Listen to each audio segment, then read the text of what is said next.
All right, welcome everyone. Thank you for joining us today for our inaugural CAT conversations.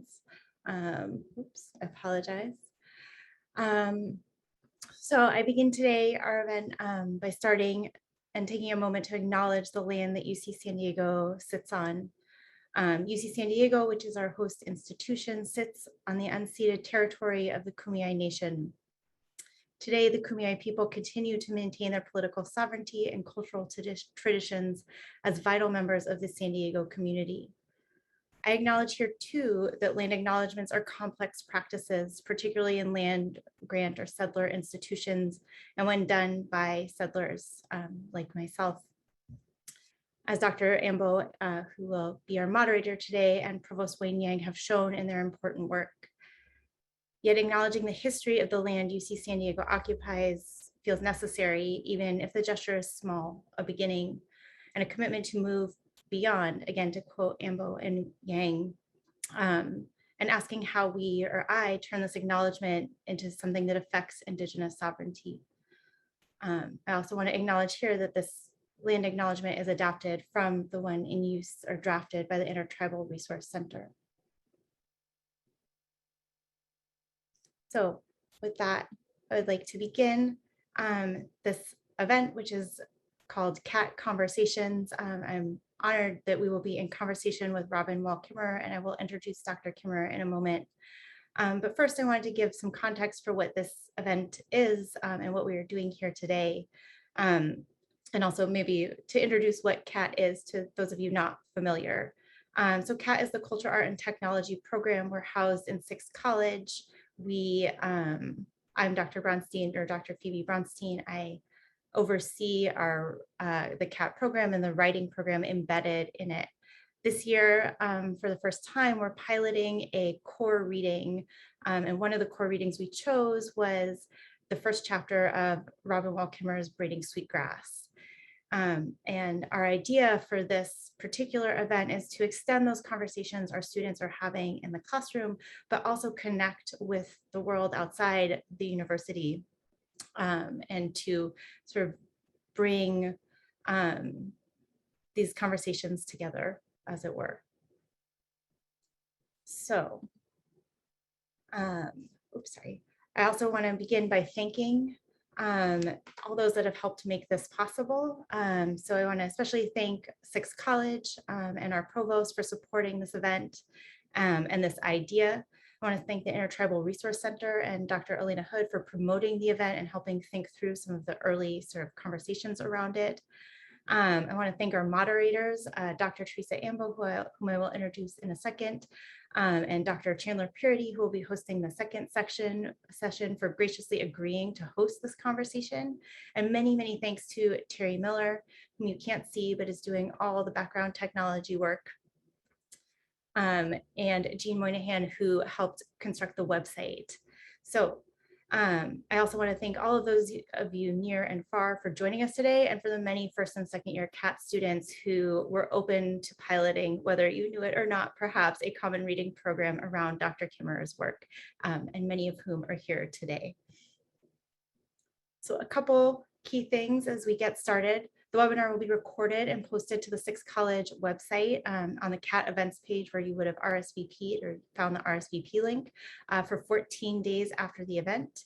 We ask that you remain muted throughout the webinar, and we will do an audience Q&A session following Dr. Kimmerer's talk. So please hold on to your questions until that time.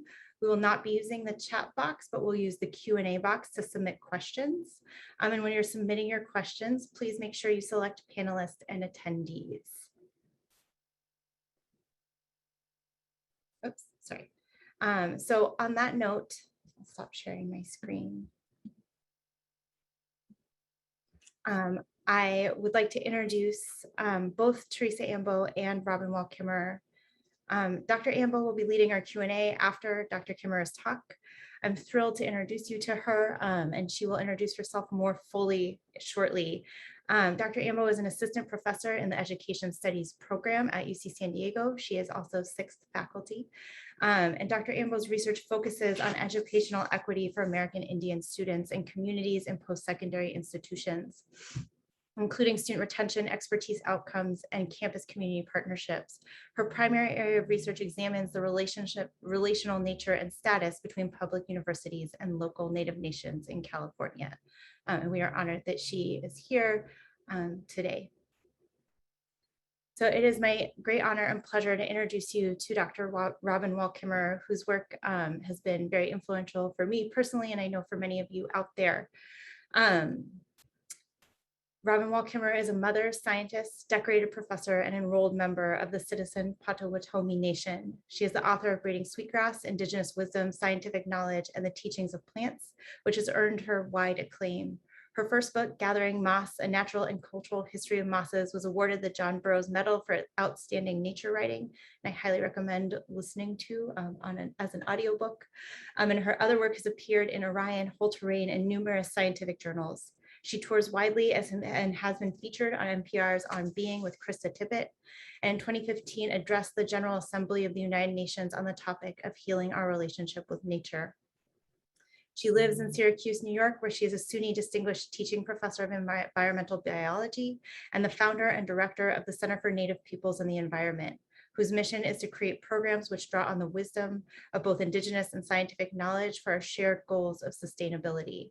As a writer and a scientist, her interests in restoration include not only restoration of ecological communities, but restoration of our relationships to land. She holds a BS in botany from SUNY ESF, as well as an MS and a PhD in botany from the University of Wisconsin. And she's the author of numerous scientific papers on plant ecology, bryophyte ecology, traditional knowledge, and restoration ecology. She lives in an old farm in upstate New York, tending gardens, both cultivated and wild.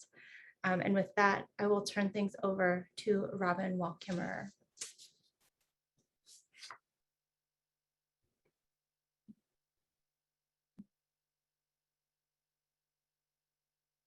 All right, I think we're there.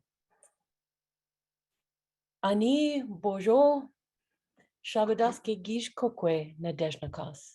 Bodwe wadmi kwenda. Megazedo dem minwa mako do dem. Mikwech kinekego gamijang. In our beautiful Potawatomi language, I've given you greetings, my relatives, and told you that I'm an Anishinaabe Potawatomi woman, and my name is Light Shining Through, Sky Woman. I'm a member of the Bear Clan and also of the Eagles, and I'm so grateful for all that we have been given and for this opportunity to share together this morning. I'm going to share slides now. Give me a second here and get these slides up here. Perfect. There we go. In addition to a traditional protocol greeting, it is commonplace among our people that we always begin with gratitude. And so I would ask us to say, miigwech, thank you to one another as people, for the privilege of being in one another's company, for the privilege of being students and teachers. Gratitude for this beautiful day, that we are whole and healthy, that we are surrounded by the companionship of trees and birds and water. Gratitude for the Onondaga people in whose homelands I reside and to whom I owe an unpaid debt of land, of history, and certainly of knowledge of how it is that we care for the earth. And, oops, let's see where, there we go. And also gratitude for all of those gifts of the earth exemplified here in a basket full of berries.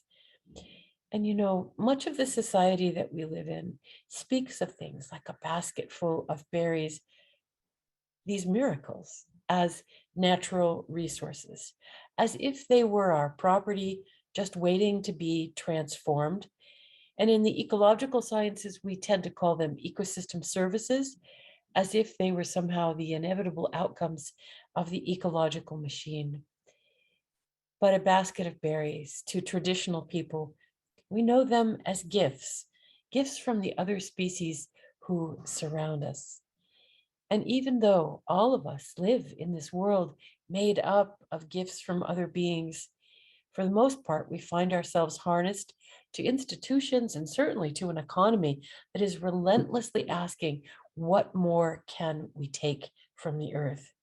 And I think that the question that we really need is, what does the earth ask of us? And that's the theme for our discussion today. And I'm so eager for our questions and workshopping later on. This question, what does the earth ask of us? You know, it seems to me that for the last couple of centuries, which let's remember is just an eye blink of time in the history of our species, it's as if we've been doing an unintended experiment that has very real results in this moment. We've unwittingly asked of our society, what would happen if we believed in this pyramid of human exceptionalism? What if we believed and behaved as if a single species out of the millions that inhabit the planet were somehow more deserving of the richness of the earth than any other? And not only that, our experiment has the conditions that the ecological laws that constrain growth and consumption somehow don't apply to us, as if the laws of thermodynamics had been repealed just on our behalf. This experiment also tests the hypothesis, what would happen if we behaved as if the earth was nothing more than just stuff? This strictly materialist, utilitarian view of the earth. And another assumption of that experiment is that all the stuff belonged to us. I think we can agree that the results of this experiment are in, and we find ourselves teetering at the edge of the precipice of climate chaos, and that we have entered what evolutionary biologists call the age of the sixth extinction. What does the earth ask of us? I think the earth asks us to change.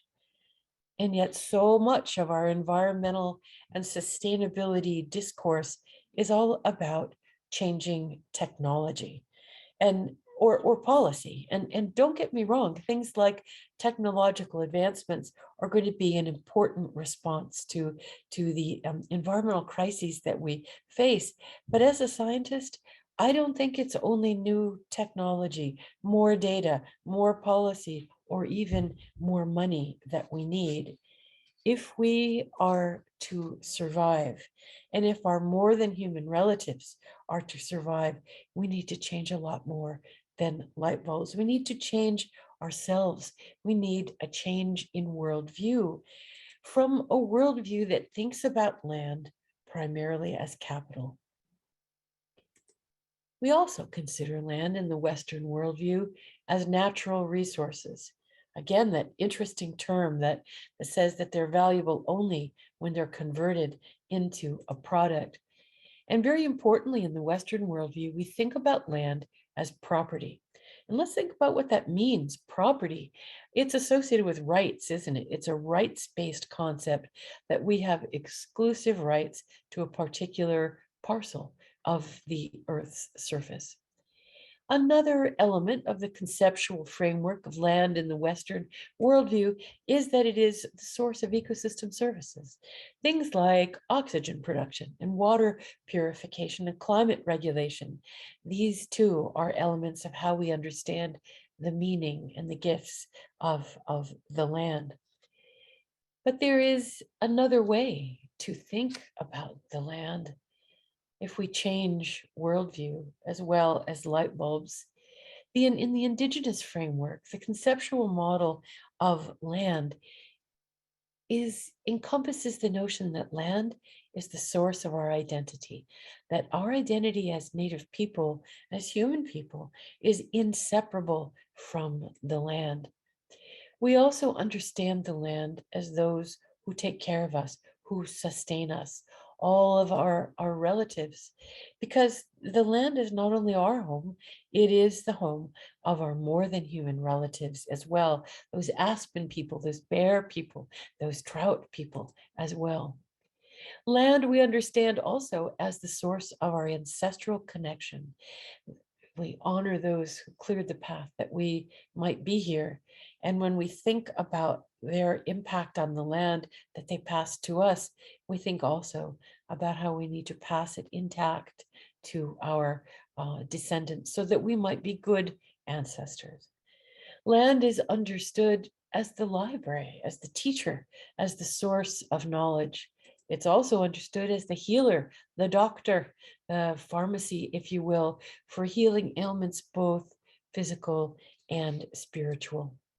Because the land is not a thing, the land is inspirited. Land is our home.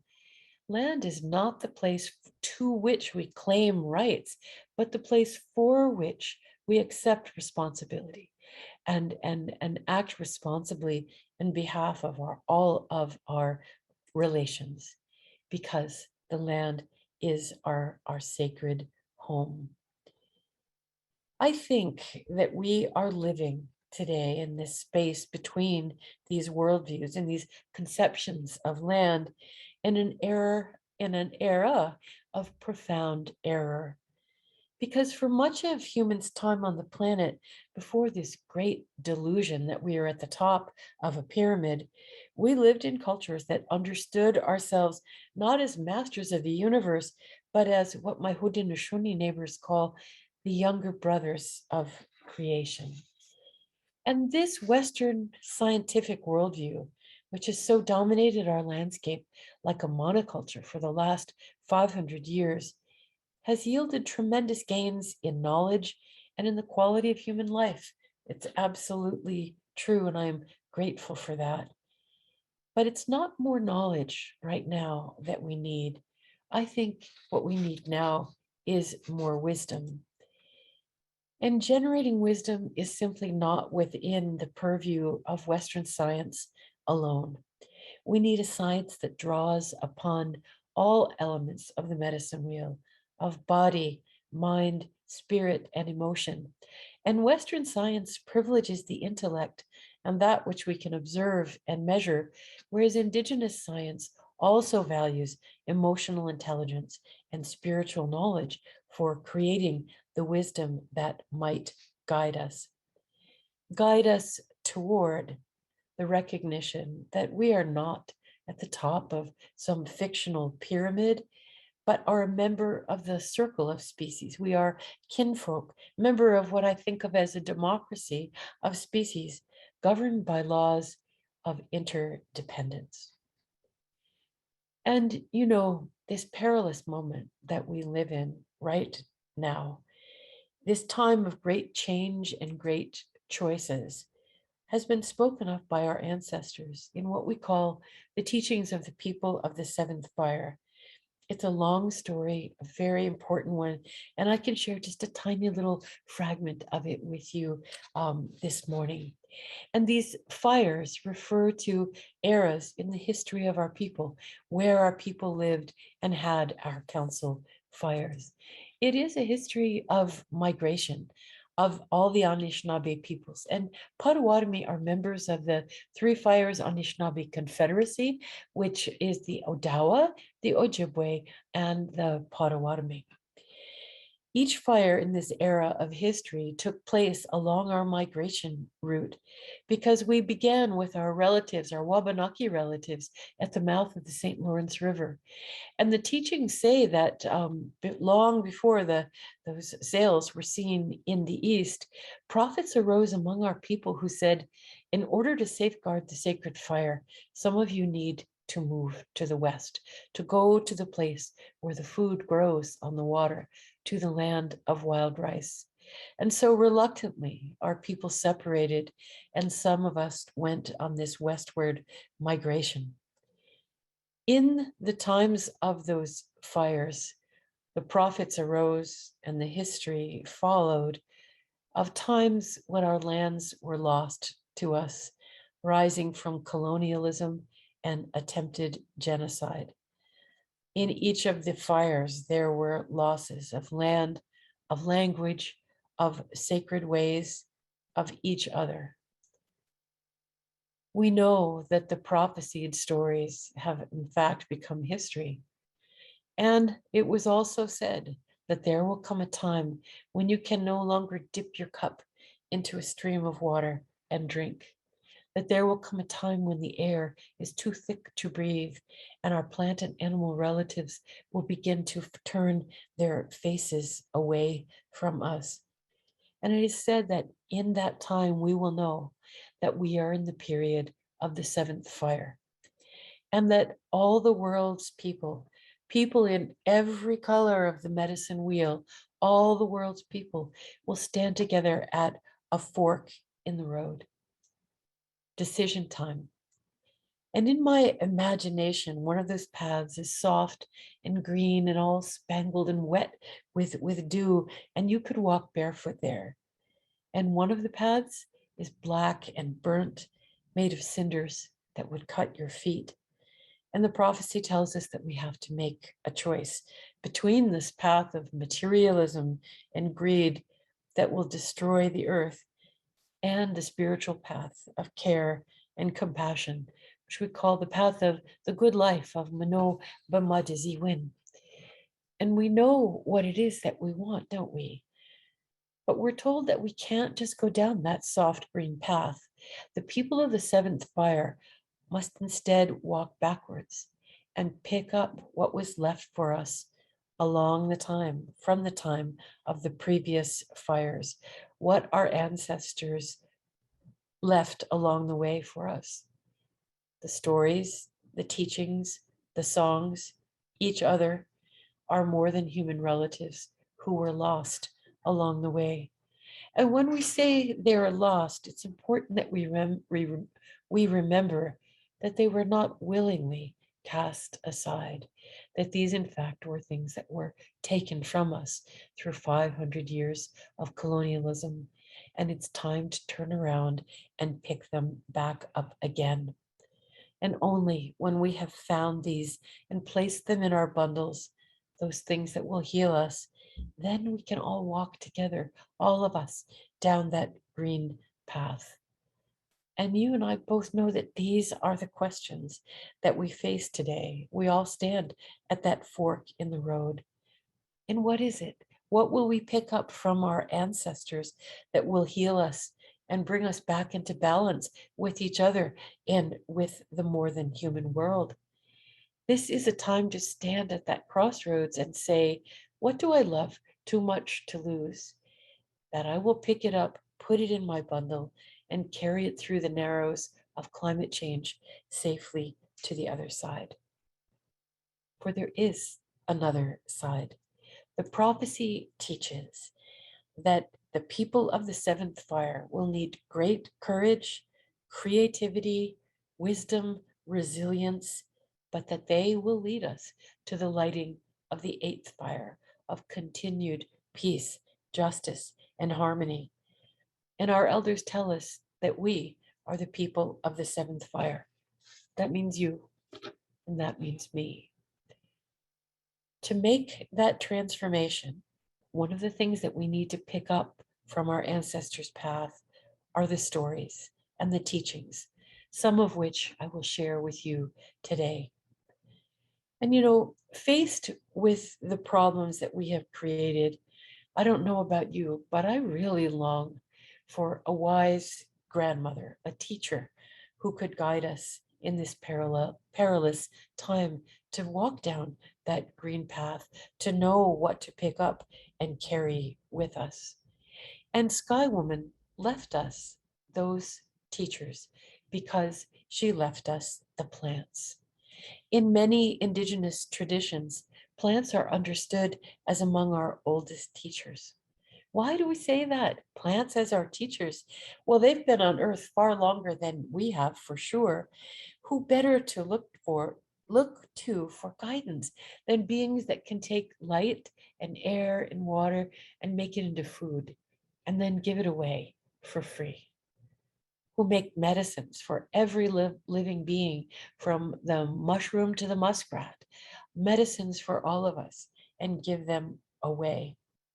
Their numbers include the oldest, the largest, the most powerful of our relatives, every one of them a giver of gifts. We need to look to them for guidance. And I ask you, what if you were a teacher, a keeper of great knowledge, but you had no voice to speak it and you had no pen to write it, and yet there was something that you needed to say? Plants tell their stories not by what they say, but by what they do. And the name for plants in Anishinaabemowin, in our language, reminds us of this. Plants are known as mishkikin, and mishkikin means medicine. All of plants are understood as medicine. And when we take that word mishkikin apart and derive its origins, mishkikin literally means the strength of the earth. Medicine is the strength of the earth. That is what will heal us in these perilous times. And in this year, which is the warmest ever recorded, when the glaciers are melting, storms are rising, and hundreds of our fellow species are in grave danger, it's important to remember that we don't have to innovate our way out of this dilemma alone. We have our teachers. In the Indigenous paradigm, in Indigenous epistemology, we know that knowledge arises from multiple sources, that we can learn from intelligences other than our own. And this is grounded in the understanding of the personhood of all beings and their intelligence, the intelligence of nature.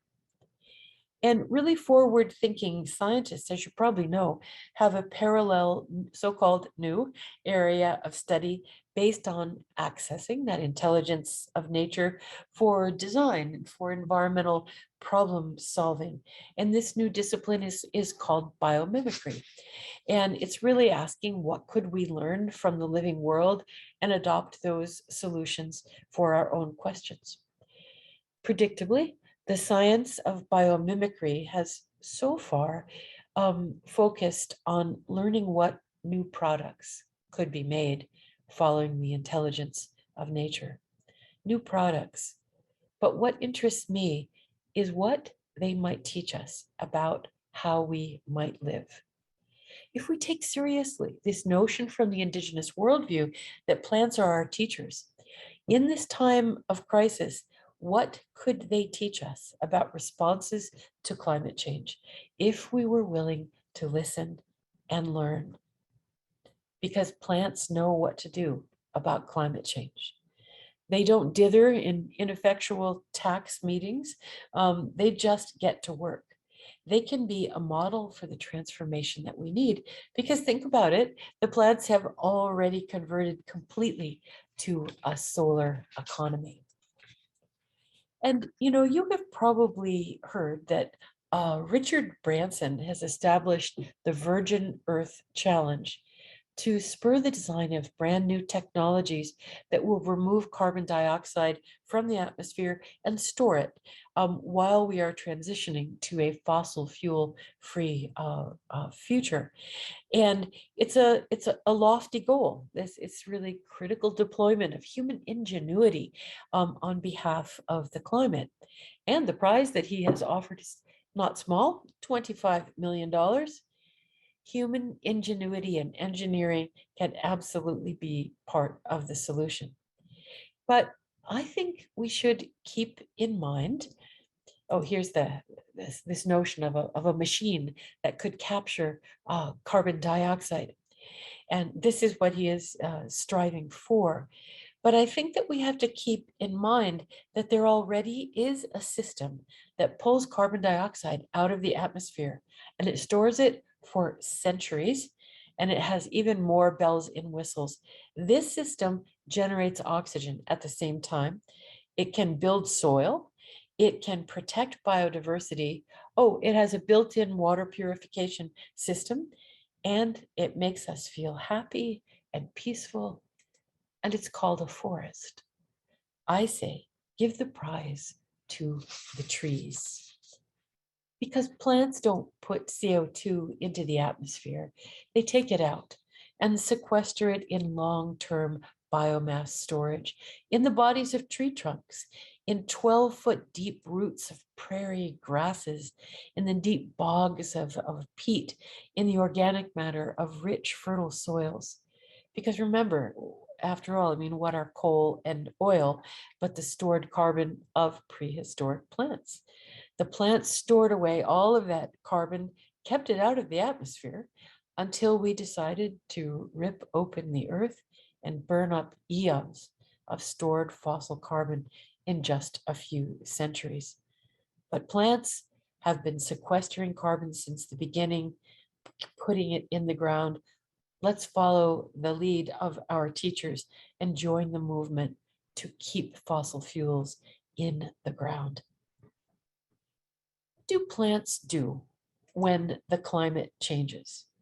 In some cases, in many cases, they grow faster when there's more carbon dioxide, raw material of photosynthesis, through the so-called CO2 fertilization effect. But as hard as they might try, as they accelerate their growth, they are, of course, going to run out of other things like nutrients and water and soil, which are in ever shorter supply. What do plants do in times of climate change? Adapt, yes, and diminish, yes, with increased environmental stress. But the plants, they don't degrade the soil, they build it. Plants don't degrade water, they purify it. And when we stand in a shower of rain, we have the plants to thank for that, because if you cut down enough forest, the rain is going to stop, as we are seeing today in the rainforest of Amazonia. As the world heats up, who is it that creates oases of shade? Who cools our cities' urban heat islands?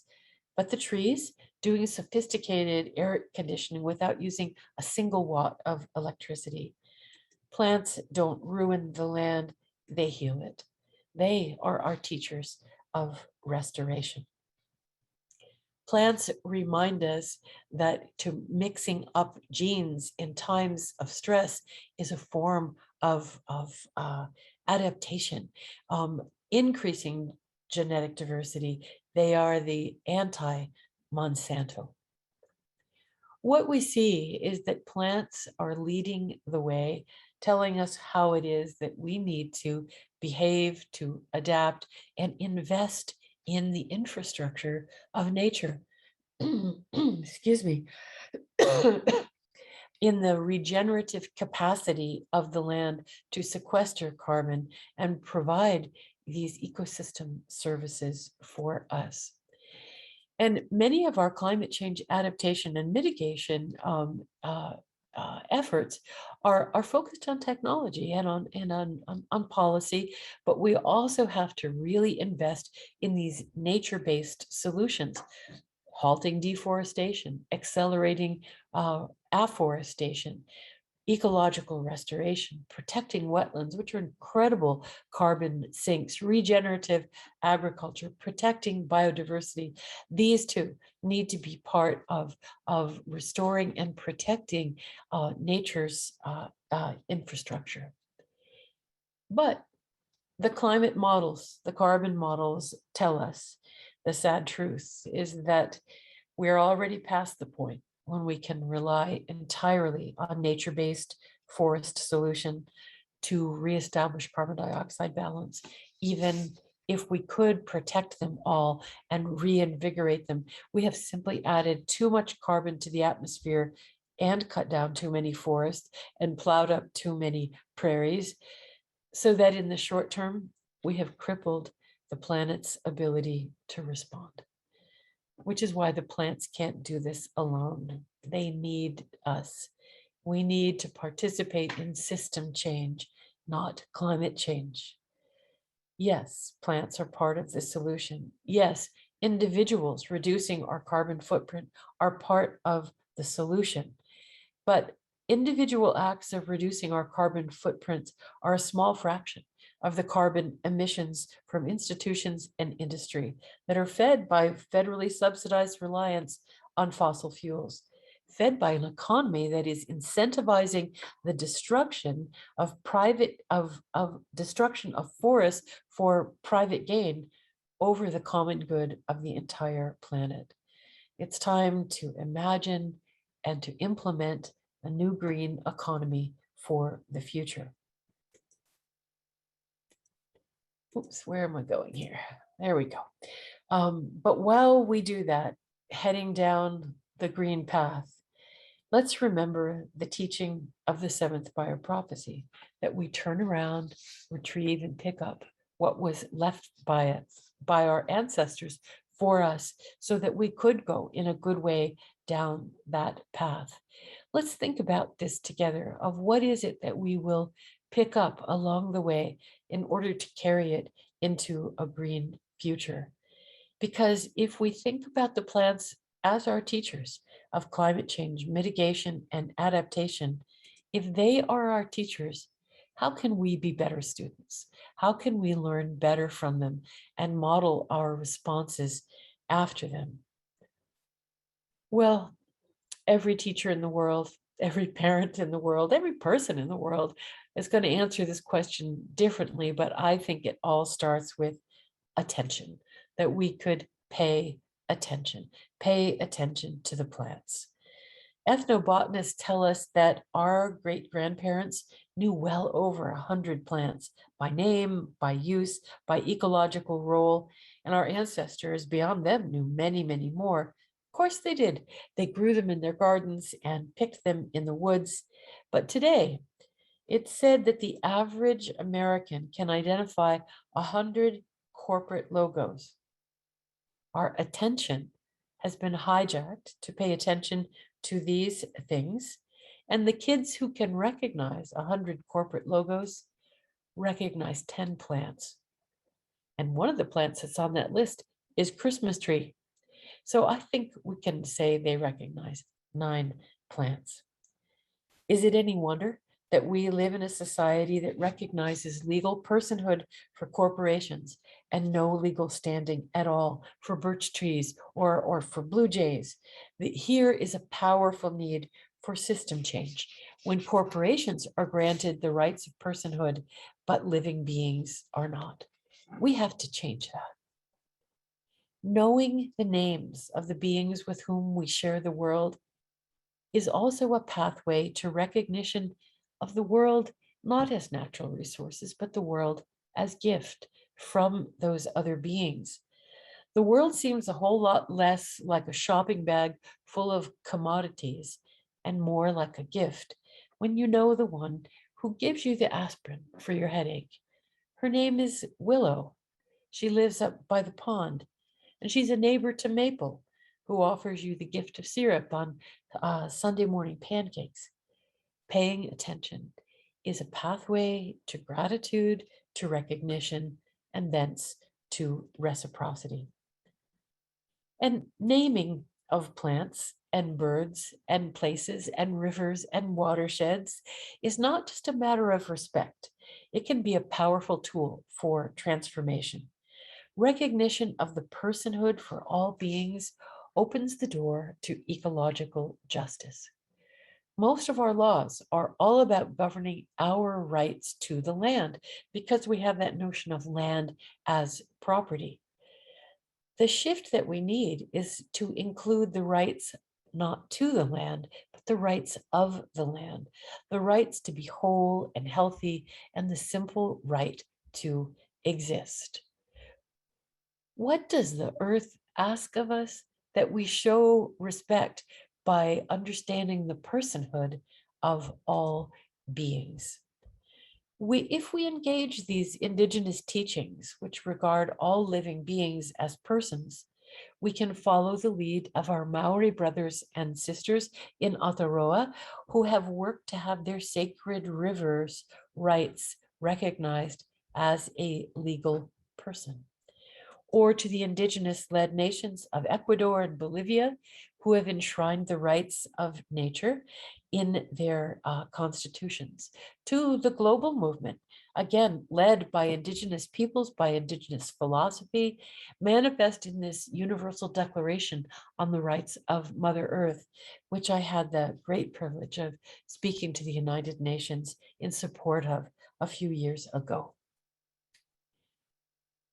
Among the teachings of Native peoples is an antidote to the disrespect that we show to the persons of the earth.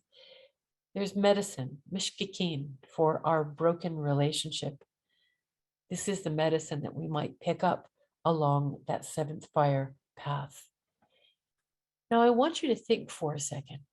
If we are trapped by that notion of this pyramid of human exceptionalism and the idea that the world, the earth, all those other species belong to us, that they're our property, that they're just stuff, it's a kind of permission, isn't it?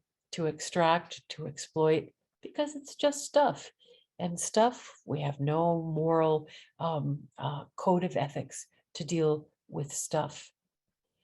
So the thought problem becomes then, in the indigenous worldview, where we regard all of those beings as persons, as members of our family, we come up against the ethical conundrum of the fact that therefore we are going to be consuming our relatives, our family. So can we consume them disrespectfully? Can we take their lives disrespectfully? We cannot. And so we have within one of these teachings from the seventh fire prophecies are guidelines about how we consume. How can we all take from the earth? Because we have to take, right? We can't photosynthesize. We animals have to take from the earth. But how we do it, framed by this notion of personhood, is very, very different. And what I'm about to share with you, these teachings are ancient, but they're also urgent. I will express them in terms first of what it means to take something as simple as a berry. But this same protocol could apply for filling your gas tank. It could apply for buying a new phone. These are general rules for consumption. And what we say is that when we get to that berry field, instead of going in and just taking everything that we can as fast as we can, we say we never take the first one.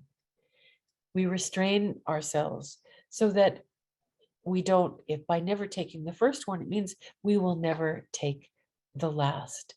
And different cultures have different protocols. Maybe if there are 4, you can take one, or if there are 7, you can take one. Different understandings. But before we take anything, we always ask permission. And if you came upon me in a strawberry field and you heard me talking to those strawberries, you might think I was a crazy lady. But in fact, it's not crazy to ask permission when these are your relatives, right? It's just good manners. And if you're going to ask permission, you have to listen for the answer. Many times it's yes, but sometimes it's no. And if it's no, you go home empty-handed, because those beings don't belong to you. They are sovereign persons with their own agency, their own rights, and taking without permission is also known as stealing, isn't it? How do we listen for the answer? We have many intuitive tools for doing that, but we also have empirical scientific tools to look at the health of the population, for example, to ascertain whether or not it would be right and sustainable to harvest from that patch. And if we are granted permission, we take only what we need. Use everything that you take, not to waste it, because these are lives of other beings, of other persons that have come into your hands. Minimize harm in the way that we take. Think about using appropriate methods that do as little harm as possible. Be grateful for everything that you have taken. Share what you take. just the way that the earth shares with you. They are our teachers of generosity. And then reciprocate the gift. What is it that we could give back in return for what we are taking and being given? One of the oldest teachings of the honorable harvest is this one: take only that which is given to you. And this is such an interesting ecological precept as well as a philosophical one. And I'm not going to say that I fully understand how do we know what is given versus what we take because we want to. But I am pretty darn sure that coal for mountaintop removal is not given to us. Tar sands oil that destroys the land is not given to us. But the sun's energy, given to us every day. Every day the wind blows and the surf rolls without impediment. These are given to us freely, although not without their own environmental cost in development. Take only that which is given could be a key part of a sustainable energy policy.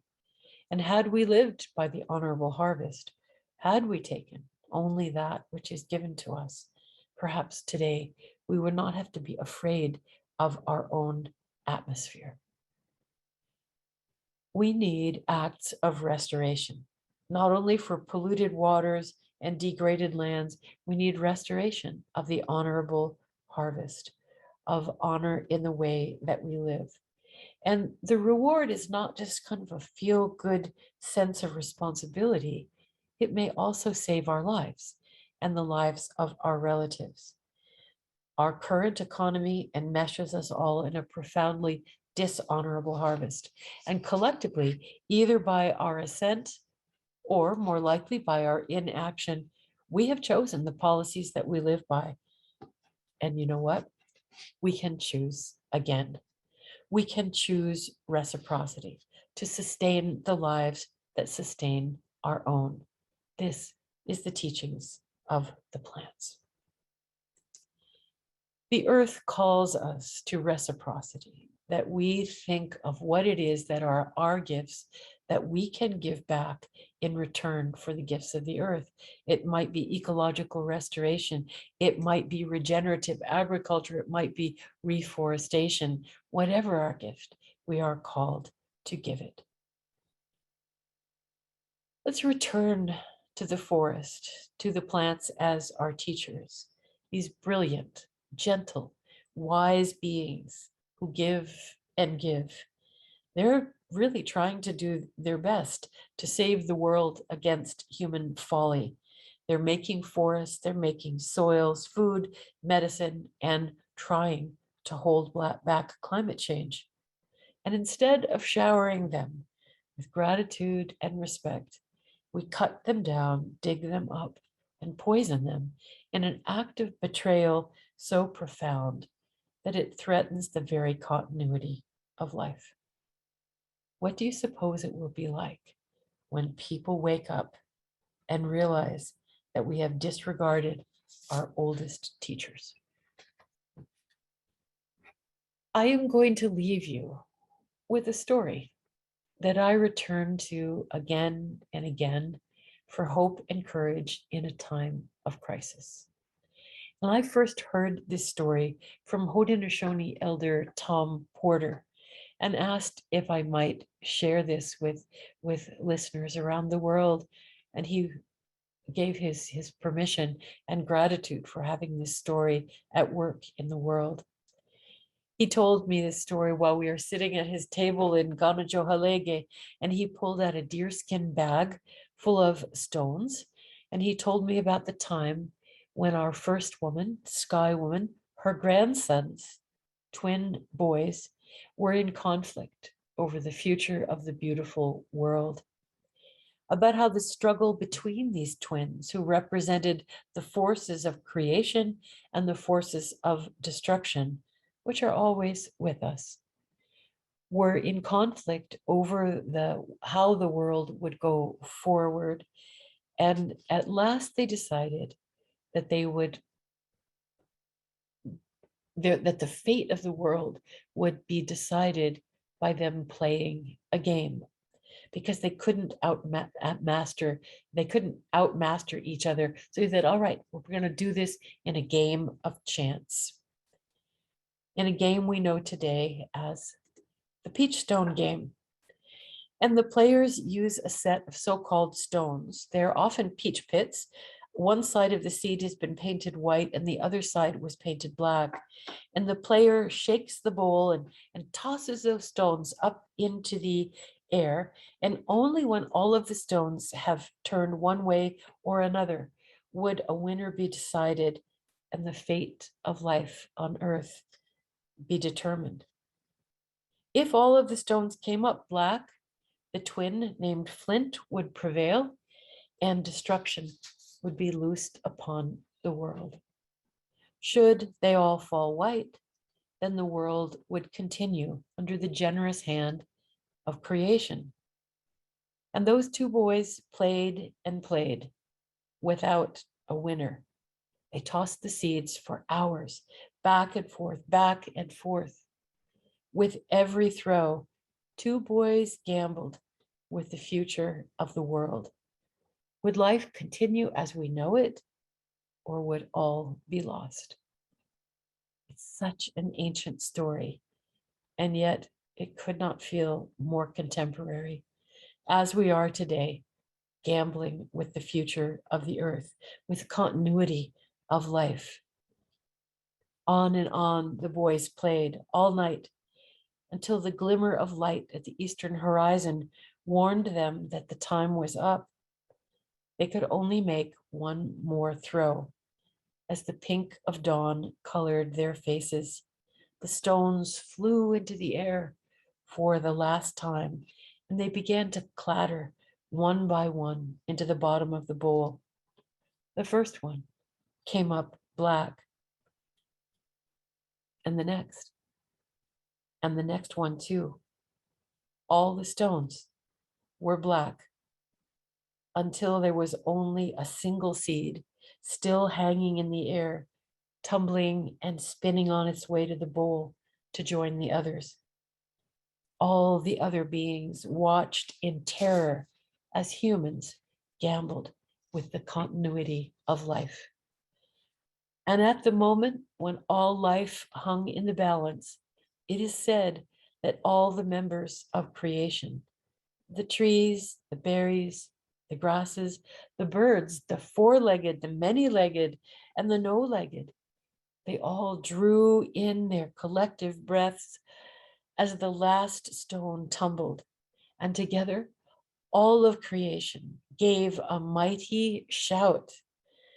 Its force caused the human foolishness to be overruled, and the power of all of their voices turned that last stone over as it fell into the dish. It fell the color of trillium blooming in the spring, the color of mother's milk, of moonlit snow, the color of a polar bear. I've tried to imagine the sound of that shout, the roars, the panting, the swishing of grasses.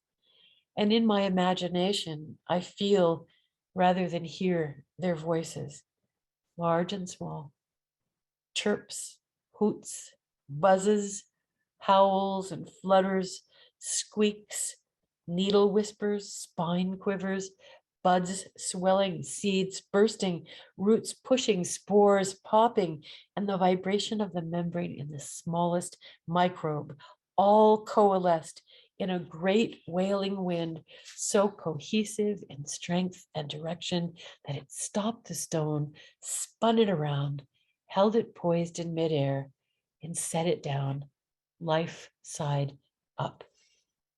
It was the mighty shout of creation that saved the beautiful world.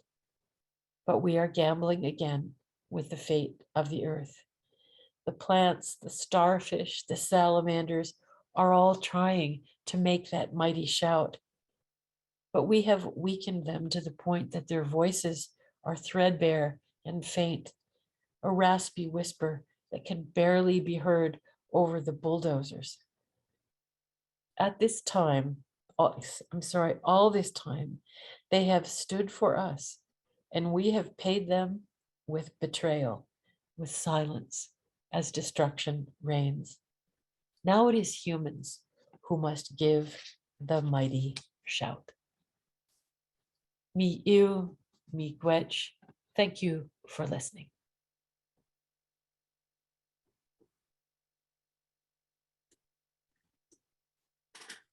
Thank you so much, Robin, for that wonderful talk. It's really a pleasure to be here today with you all and to hear your words. I'm going to give you a moment to, we went for an hour almost, so I'm going to give you a moment to sip your drink if you'd like, or exhale, and I'll briefly introduce myself and do it in accordance with this protocol that you mentioned when you opened. So mi yu yum, everybody.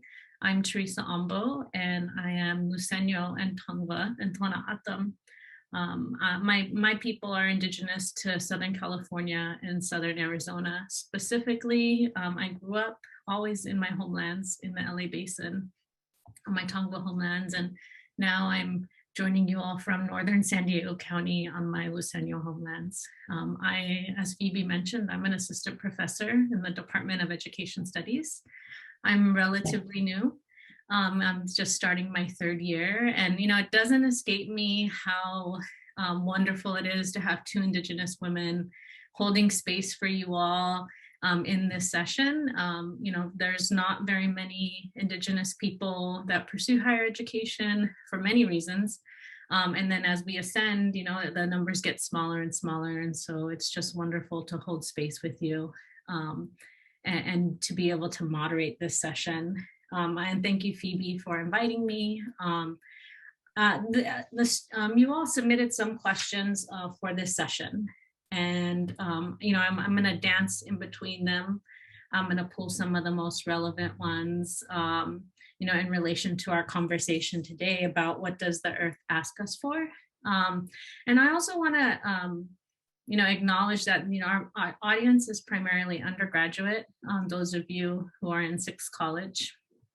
But there's also a little bit of mix of graduate students who submitted questions and actually some staff and faculty submitted questions. And so we'll start with a few questions that, really bubbled up that were submitted around your journey. And I would note that, this is talked about throughout the book, Braiding Sweetgrass. And so if those of you who are here with us today, if you have more interest in hearing these stories about like these pivotal moments and life experiences, I really encourage you to read the full book or listen to it on audio. It's beautifully narrated. But our first question comes from Amita and Ala. And they ask, and these are, I'm going to assume they're undergraduates, and it's a really formative time in undergraduate students' life of thinking what's next for them, thinking how do I translate this undergraduate experience to a career. And so their question for you, Robin, is what inspired you to go into your career path? What got you interested in studying the environment and essentially our relatives? Yes. Well, and you're so right that this is our work at this point, your point in this life, right? Well, and it's still a question that all of us are asking wherever we are along life's journey. What should I do next? And what really started me on this path of becoming a botanist, becoming an environmental scientist, was a childhood passion I was lucky enough to grow up outdoors on the land. I was a free range kid, stomping in the streams and playing in the woods. And I honestly cannot remember a time when I didn't want to know about plants. And when I reflect on that, I really feel like the plants themselves had kind of tapped me on the shoulder and said, we're going to walk this path together. And so I did want to go become a botanist, but you know what? I also wanted to be a poet. because I love language. And when it came time to go to college, I had to decide between those paths in a way that you don't have to decide today. But when I was going to college, the notion of being a poet scientist, that was just not a possibility. You had to choose one. And so I chose the plants. But in terms of thinking about how do we find our way, I was following a passion. I've followed what lit me up every day, what gave me so much curiosity and joy and always wanting to learn. And it was that joy in learning more about plants and spending time with them and getting to see how they see the world, that despite the many challenges of academia as an undergraduate, which I don't have to tell you about, you know them, it was through those hardships, it was this love of plants that really kept me going. And yeah, so you've probably heard this from every direction of how do we find our pathway. And I think it is our passions and our love, but it's also tempered by the needs of the world. You know, that place where what we love and what the world needs, at the intersection of those two things, is, I think, where we find our purpose in life. And that can propel us, even though it may be an uphill journey. Thank you for that. And our next question is from, I'm assuming it's a graduate student. And so in Braiding Sweetgrass, you talk about these interactions you have with faculty and, their particular opinion on what you should be doing or what was important research, scientifically speaking. And you came across across a lot of resistance, right? A lot of ignorance around around your worldview and what you wanted to do and what you were trying to do. And so this student asks, how did you stay motivated and passionate about your work through the stress and the busyness of graduate school and beyond that? I'm going to answer that first in the context of graduate school life, because of all of those things that you mentioned, that inventory of stresses. And when I was doing my graduate degrees, I was doing that work in completely colonized, hyper-scientific settings where Indigenous knowledge was not on the radar at all. No one was thinking about it. It had zero presence in the academy at that time. So you can only imagine how much relief I feel today to know that it exists. There's room today for it. There wasn't at the time. So you know what? In fact, I had very little choice. There was in graduate school, and I followed the path that was available to me. It was after graduate school. It was when I had my PhD, when I had my feet under me and began to teach. I was appalled. I love teaching. I just adore teaching. And I was appalled to reflect on the fact that I began teaching in exactly the way that I had been taught, in this really Western assimilated way. And I thought, what am I doing? I am replicating the same kind of colonized thinking that I experienced. And that was a moment for me of saying, I need to do this differently because I want to tell the truth about plants. I want my students to know plants as persons, as beings, as teachers, not just as objects. Although there's great power in learning about them in their physiology and structure, but I wanted to know about relationships and teach about relationships. And so it was a matter of kind of self-determination of saying, I need to do this. But, and this will not surprise you, I also had to do what was expected of me in order to earn tenure. I had to be proficient and demonstrate my proficiency in the Western worldview, while also trying to incorporate as best I could Indigenous perspectives into my teaching, and to a limited extent in my research, because it wasn't, again, a time when there was even funding available for intellectual pluralism of any other way of knowing other than the Western scientific tradition. So long story short, and you say, well, this really is a long story.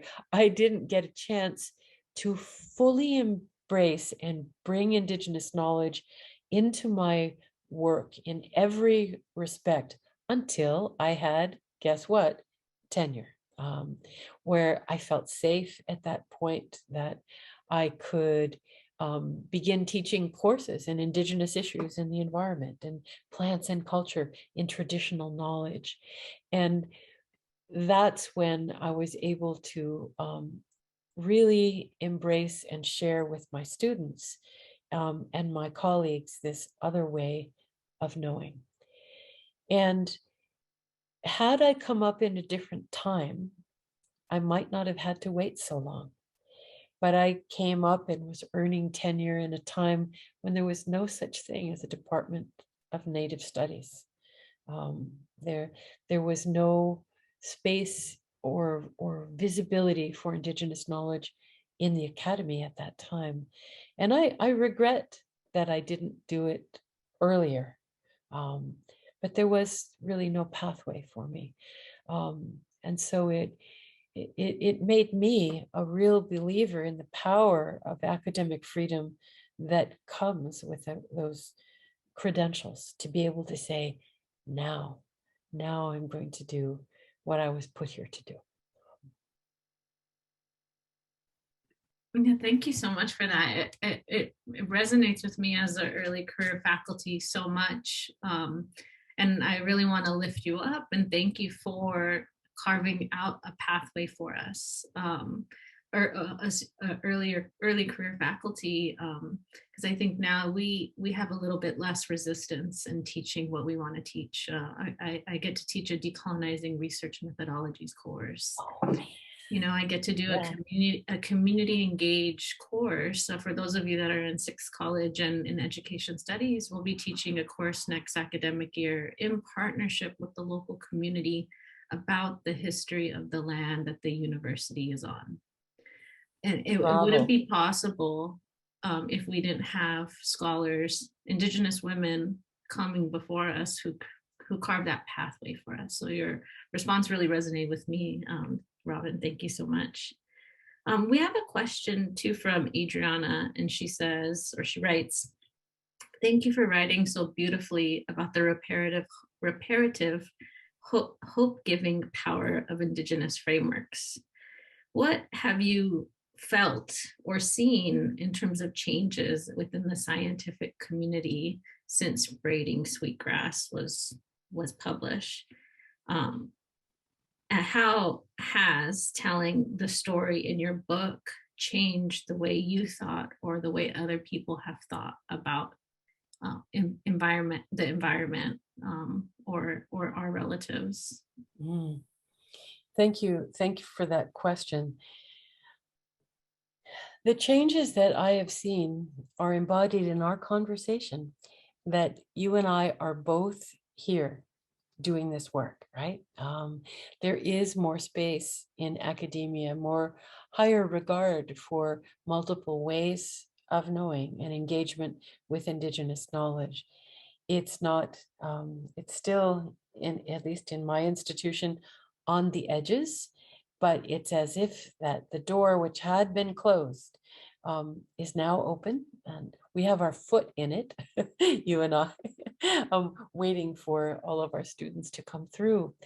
And what I have seen in my own colleagues, both in my institution and particularly in my professional societies, is a real eagerness and enthusiasm to engage with traditional knowledge for all the right reasons, because it helps us do our work as ecologists much better, to have other ways of understanding, other kinds of evidence. But it's a lot more than evidence. It's about worldview. It's about the engagement with the world in a way that is not strictly materialist, because that is in fact not how we interact with each other.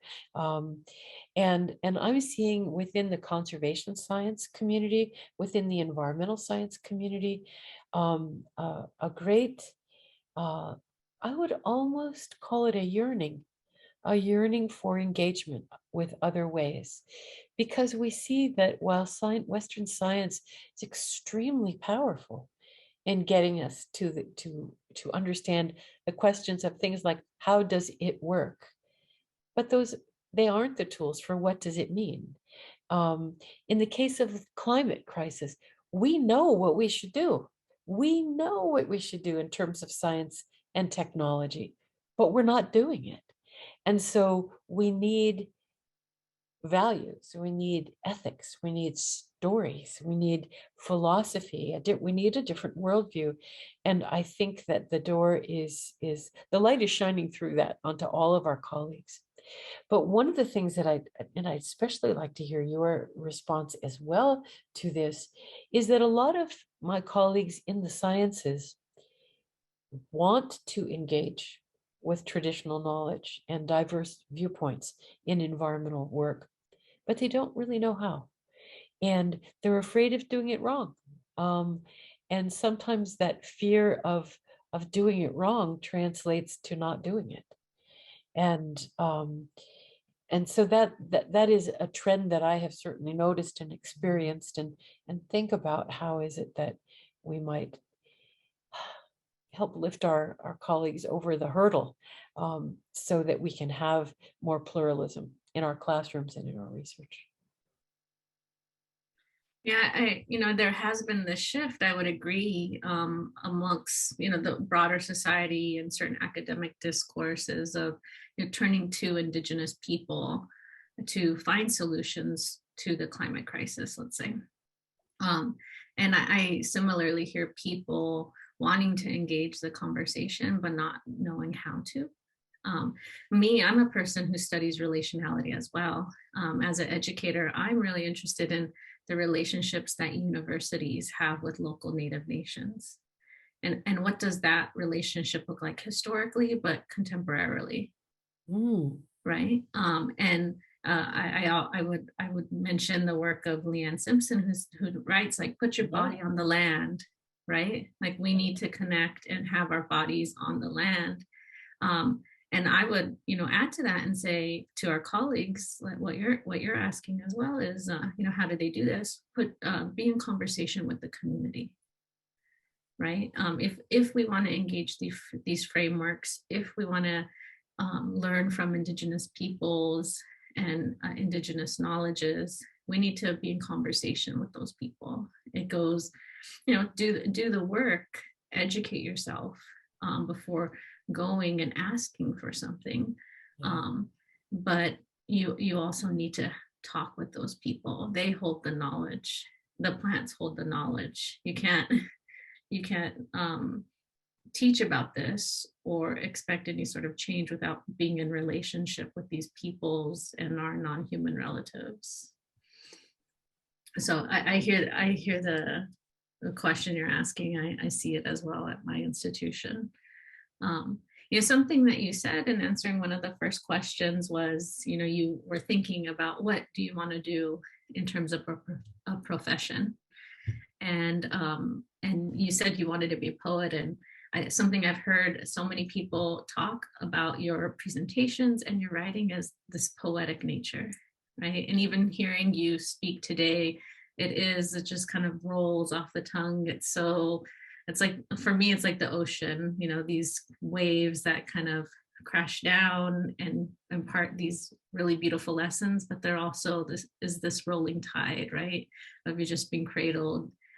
When you're speaking, and you're an incredible storyteller, telling these stories about Sky Woman and the Seventh Fire Prophecy.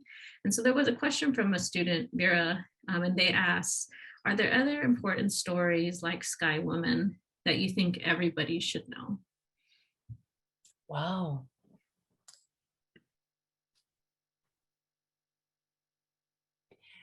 The reason I'm hesitating is that everybody should know.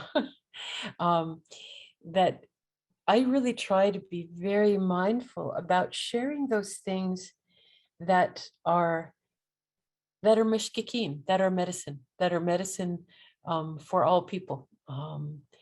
And are there other stories that are very healing of that nature? Absolutely. And I think about the storytelling tradition, broadly speaking, in at least in Anishinaabe culture, is we have so many stories who have as a theme, I guess I would say, first of all, the personhood of other beings. It's just a given that bears are persons, right? And that beaver are persons. So all of that whole canon of stories where there are intelligences other than our own, I think are really important. But the stories that I think we need to hear are the stories about failure of gratitude. There are lots of other stories out there about what happens when the people forgot to be grateful for water. And you know what happened? The spring dried up. They forgot to be thankful for corn and to treat corn respectfully. And the next year, the seeds didn't germinate. There are, I suspect in your cultures as well, right? We have these stories about the consequences of a failure in gratitude. And those stories, I think in their many and specific forms, are stories that the rest of the world needs to hear, that gratitude matters, that gratitude and respect and the failures to provide those things have very real material consequences in the world. So that isn't a specific story, but like families of stories that I think we need to hear. Thank you.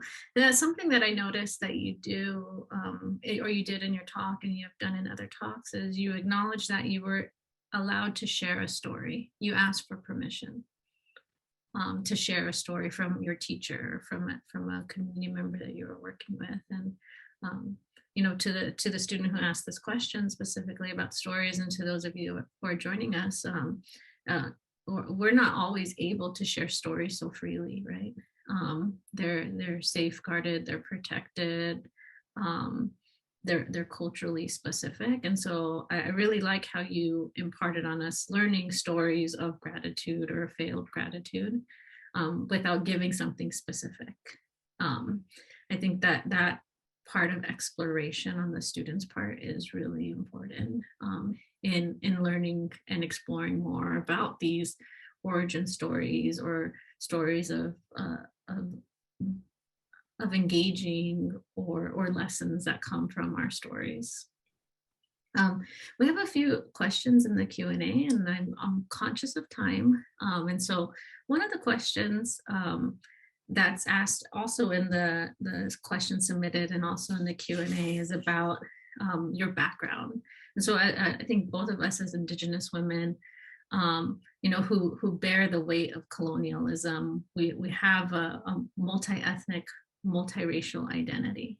And some of the students are curious around, how does your multi-ethnic background and identity shape who you are in relationship to Indigenous knowledge and practice?